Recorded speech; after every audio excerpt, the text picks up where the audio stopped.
Samantala, maging ang mga taga Camarines Sur ay dismayado rin sa laban ni Pambansa Kamao Manny Pacquiao at Floyd Mayweather Jr. kahapon. Ang kabuuang ulat, kunin naman natin mula sa aming kasama si Grace Rifama Simando ng Bayanaga.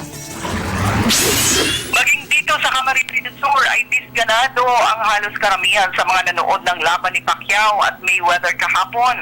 Ang iba ay luhaan, nakasimangot, may iba namang masyadong emosyonal at meron pang halos magwala at manuntok sa hinang pagkatalo ni Pacman. Ayon sa mga pahayag ng mamamayan, batid nilang panalo si Pacquiao pero sadyang maganda rin ang depensa ni Mayweather. Sabi nila mistulang na pagnakawan sila ng bayad sa mga sinihan at iba pang mga pay-per-view cafe. Ang lahat kasi ay umaasam ng matinding bakbakan at ating kababayan. Dito sa lungsod ng Naga, nagpipresyong mula sa 250 pesos hanggang 1,000 ang bayad kahapon sa iba't ibang mga mapapanooran ng laban. Marami din ang natalo sa pustahan, sukdulang na ikompromiso nila pati ang budget ng pamilya sa buong linggo. Sabi rin ng karamihan, mabuti pa daw na nagtyaga na lang mag-tune in sa ibang mga national radio na blow by blow ang coverage at sa ibang network na halos 30 minutos ang delay dahil sa napakaraming commercials.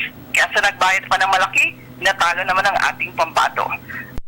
Ayan, Daga, para sa Telebisyon ng Bayan, Grace Rifama Simando.